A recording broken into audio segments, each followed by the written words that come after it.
Good afternoon, Southeast Texas. We are back with the Roy West Show here on News Talk 560 KLVI.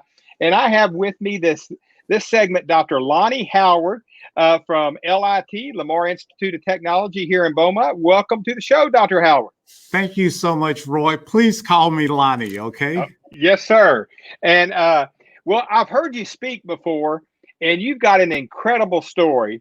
And for those that don't know you and hadn't heard your story, would you mind sharing a little bit of that as we get out of the gates here on how you came to Lamar and who Dr. Lonnie Howard is? Well, thank you so much. I'll be more than delighted to share. I am a small town country boy. My parents were extremely poor. In fact, as you might know, Roy, I grew up in a 3-room shack that had no indoor plumbing, no running water. And I tell you, about 7 children, but wow. It was really a great life, my friend. It really was. And to me, my life, and as many others, really does epitomize the best of the American dream. I'm a former military Army sergeant, but before I even joined the military, I worked as a janitor and did not earn my first associate's degree until I was 36 years old. So again, that's why I love education so much, because it really does suggest, and again, I was not a great student. So it really does suggest, hey, look, if you're willing to put the time in, you can be a success. Well, that's incredible. So you got to school, you got a late start, and here you are, president of Lamar Institute of Technology. And so how'd you get in? What brought you to education? Where'd you first start at? And how'd you decide that you wanted to be a president of a school? Well, I tell you, Roy, this is actually my second college presidency, and It was not by design. I would struggle in high school, middle school, elementary school, and I was told that, hey, look, you're a big kid, so you're probably not going to be college material, so you will probably earn your living by the strength of your back and the sweat of your brow. So education and I had really nothing in common. Right. Well, no, I don't think the person who said that meant harm per se. Right. But to me, I just took it all in stride. So, but after the military, as I said, I worked as a janitor. But my dad always told me, he said, Lonnie, any work is good work as long as it's honest work. So I just really tried to take that to heart. And I tell you this one quick story.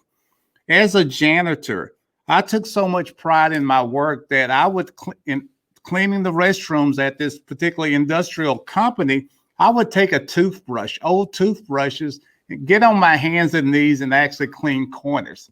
So that kind of work ethic that really I think helped to perpetuate me to this point today. Well, I'm sure it did, because that is, work ethic is something that you can't replace. And obviously your parents instilled a significant work ethic in you. And you know, my youngest bonus daughter is at LIT. So I have a great, first of all, I have a love for LIT. She just finished the May Mini, matter of fact. So, but tell us, I got an interesting email from you, and this is super exciting, and the community needs to know about this. What is LIT Cares, and why is this? Yeah, go ahead. Well, no, I was just going to say LIT Cares.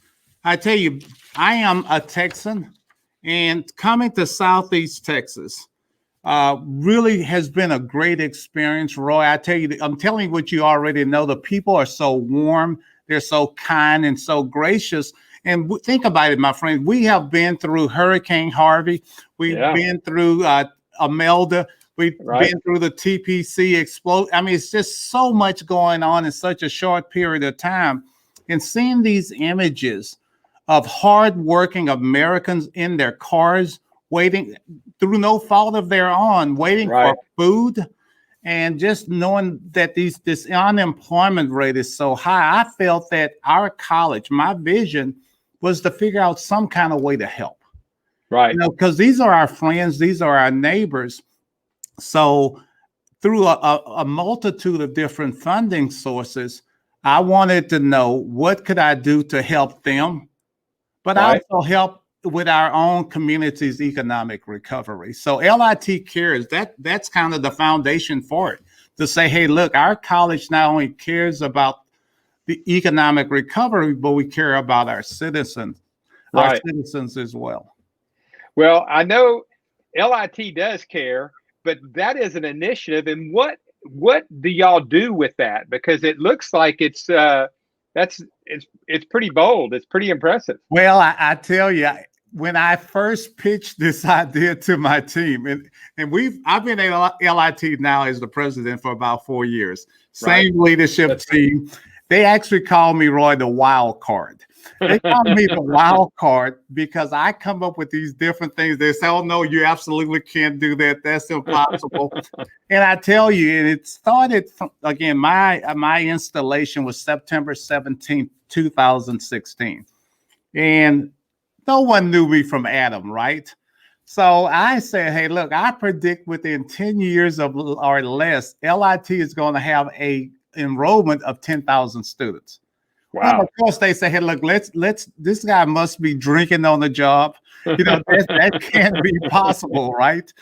But already in less than 4 years, our enrollment has increased 46%. Wow. That's So impressive. well, actually in 3 years, 46%, and now we're at 8,129 students. That's So last year's total. Yes, sir. you are knocking on the door at 10,000 there. Well, absolutely, sir. But I tell you, it's been a collaborative effort. We have some of the most amazing faculty and staff that you can imagine. And plus, well, you say, about Right. your child being here, they can personally attest to that. So Right. we're doing some great things. But again, this LIT's initiative, no one else in Southeast Texas is taking this type of bold approach. Really, only a few colleges in the nation that Right. are going in this direction. But Roy, I told you about how heartbreaking it was for me to watch the evening news. And Right. again, see people waiting in their cars. This sense of, we hear this term unprecedented times. But to me, I would not use the phrase unprecedented times. I would say uncertain times, right? Right. So I wanted to help by putting an initiative together for 12 months. That adds some stability to an otherwise unstable situation. Number two, the premise is, okay, yes, COVID-19 is devastating, but as you probably believe, yes, it's not going to be here forever. We're going to figure this thing out. So given the amount of businesses that are closing, people who are losing their jobs, Right. particularly those who are underskilled, at the end of this pandemic, what's in it? I mean, I don't want them to be worse than they are now. Right. I wanted to try to develop a long range plan, 12 months or a year, whereby our college takes the lead to help say, okay, we're going to get you back on the pathway. So when things do kind of settle down, if you will, that there will be, if you will, this proverbial pot of gold at the end of this rainbow. So that's really what it's about: improving lives, making sure our friends and neighbors have a livable wage that they can provide for their families, but also, again, help drive economic development. Well, it sounds super exciting, and we just got a couple of minutes left, so there is some tuition assistance is what y'all are providing, right? The answer is yes and no. Tuition assistance, but we are going one step farther. The federal government, through the CARES Act, provided some money for us. So I wanted to help our students in a holistic way. So simply teach them a skill or a craft, yes, that's great. But what about childcare? What about transportation assistance? What about some of these things that most of us don't really think about? So I really wanted to address all of those issues.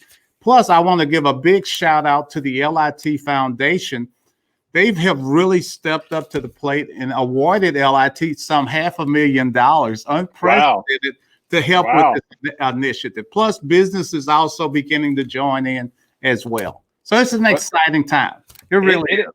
It's a super exciting time, and it's like you say, it's offering some hope to some other wise people that might feel like, you know, education opportunities at this point may be off the board for them, but y'all have got quite a program here. How can people get more information? Because we're going to be running out of time here, and I want to make sure we'll be able to share it on social media. But for those listening right now, where would be the best place for them to reach out to get more information about this? The best place, Roy, is lit.edu/cares. lit.edu/cares. Well, it has all of the program information and how to apply. Well, space is limited. Okay. So people need to get busy, and I know y'all are getting the word out, and we're going to be getting it out on social media. But I wanted to tip my hat to you and say thank you so much. I mean, this is exactly the type of leadership that our community needs. As we're, like you say, uncertain time, unprecedented time, whatever we use. It's a scary time for a lot of people, and time heals a lot of things, but it's what you do with time that makes the biggest difference. And what you're saying is, and your story is about education. Absolutely. Absolutely. There's nothing better to perpetuate people to the American dream. That's what it's about. So thank you so much, Roy. Thank you, sir. We're running out of time here, so I'm going to have to take a break, but God bless you, and thank you for being on today. Much. Yes, sir. Good luck, Southeast Texas. Thank you, Roy. Yes, sir.